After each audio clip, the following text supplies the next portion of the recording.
Hi, Movie Shot here. Today I am going to explain American war film called Unbroken. Spoilers ahead. Watch out and take care. In the opening scene shows a World War II U.S. Air Corps B-24 Liberator bomber, flying somewhere over the Pacific Ocean. Louis Zamperini is a bombardier and he and his crew are engaged in a bombing mission against a Japanese-held island. Due to flak from enemy AAA ground batteries, many are injured, but with their pilot, Phil, and Louis' skill, they successfully land the plane even though it's been shot hundreds of times. Flashback to a young Louis, living in Torrance, California. He is escorted home by police officers after defending himself against some bullies. We meet his family briefly, a traditional Italian family now living in America. At a baseball game, he is caught under the bleachers and ends up running away to avoid trouble. This is how his older brother realizes he is a fast runner. He begins training him. Years later, he becomes the fastest runner in his high school's history and ends up going to the 1936 Summer Olympics in Berlin, Germany. At the games, he ends up in last place but manages to speed ahead to set an American world record. In current day, the crew who flew on the shot-down plane have been transferred to Hawaii to await reassignment. Louis impresses his fellow army men by continuing to train and beating the 4-minute mile. The men are sent on a mission to search for a lost aircraft and crew. They are given another B-24, but it is notorious as being defective. While on the search, mechanical difficulties cause the plane to crash into the ocean of Oahu, killing 8 of the 11 men aboard. The only 3 to survive are Louis, Phil, and a man named Mac, who make their way onto lifeboats. The 3 struggle to survive, noting that they have limited rations. They can have 1 piece of chocolate in the morning and at night, only a few drops of water per day. On day 3, an airplane flies overhead and they try to signal it with dye and a flare gun, but they go unnoticed. As time goes on, their situation gets more and more bleak. They are bitten by bugs and completely dehydrated. They continue to fight, although Mac feels more and more hopeless, eventually exhausting their supplies.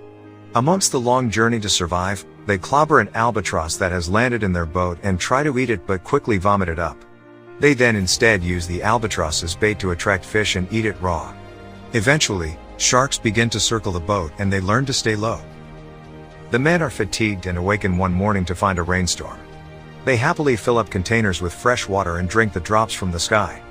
Later, after a treacherous storm, Louis makes a deal with God that if he can survive, he will serve him for the rest of his days. They all manage to hold on. At one point, Louis finally stabs a shark from the boat and they begin to feast on its meat. After 29 days, another plane flies above, and they shoot their flare gun to attack attention. The plane circles around and all are in disbelief that they will finally be rescued after a harrowing 4 weeks. But then the plane begins firing at them. They all quickly jump into the water and hide from the bullets, kicking sharks away. They resurface back on the life raft, but the firing continues. Louis dives back into the water, but Mac and Phil huddle back on the boat. When Louis returns to them, he thinks they are dead, but they have dodged all of the bullets by staying hunkered in the raft. The plane disappears and they patch up the holes so they can remain afloat. Time continues on, nearing 50 days, and Mac finally takes a turn for the worse. They wrap his body up and give him a burial at sea. Shortly after, Phil and Louis awaken to both good news and bad news. The good news is a boat has discovered them. The bad news is it is the Japanese and they are now being held prisoner. Louis and Phil are taken to a POW camp and told they are the enemy and will be treated accordingly by a man who speaks English. He forces them to strip and then begins beating them. He is Mutsushiro Watanabe, nicknamed the Bird, because the prisoners cannot call him what they want to. He is sadistic, and it is said that he comes from a military background and is sadistic in an attempt to live up to his father's expectations. He takes special interest in Louis after spotting him looking at him while he is speaking to the prisoners outside. He tells him to look at him and then whacks his nose with a cane. When he stands up again and looks at the Bird on request, he is whacked again. It's only when he tells Louis not to look at him that he leaves him alone. The prisoners are complacent, surrounded by the armed Japanese. They are forced to clean out the latrines. Louis says it's funny they shit so much considering they have nothing to eat. One day, the Bird says they have some renowned people in their midst and has an opera singer identify himself and then asks who is the Olympic athlete amongst them. Louis reluctantly identifies himself and is forced to run against a young Japanese boy. Because he is fatigued from lack of food, he collapses on the ground. The Bird says he is not so tough and beats him. The sadistic cruelty continues on and on for a long while. Louis is often held in solitary confinement. The prisoners point out that if the Allies ever get to the POW to rescue them, They will be killed on sight. They aren't sure what to root for.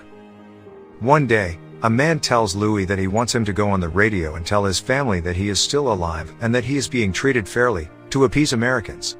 He agrees, telling his family he is alive, which they hear from their home in California. He is then taken to a restaurant where he is asked to make another announcement where he applauds Japan as a culture and to live the rest of his life in the country, as a traitor. He cannot do this and is taken back to the POW camp. The bird singles Louis out from the crowd and orders every single prisoner, about 200, to punch him in the face. When the first prisoner refuses, the bird has a weakened Phil beaten. Louis convinces the prisoners to go along with it and is punched over and over, always getting up to take the next punch despite his face being bruised and battered. During an outdoor production of Cinderella, with the prisoners playing all the roles, the bird sits next to Louis and tells him he is being promoted and transferred to another camp. He tells Louis that this is unfortunate news because he is a friend who took interest in him because of how much strength he exhibited when he first arrived. He prompts Louis to congratulate him on the promotion, but Louis stays silent. Life at camp gets immensely better. But then the Allies bomb the neighboring city, so the prisoners are relocated to another camp. When they arrive, the bird appears and Louis passes out at the sight. The cruelty continues. The men are forced to carry large bags of coal up many flights of stairs. The weight of the bags and their fatigue combined causes some men to fall over the railing.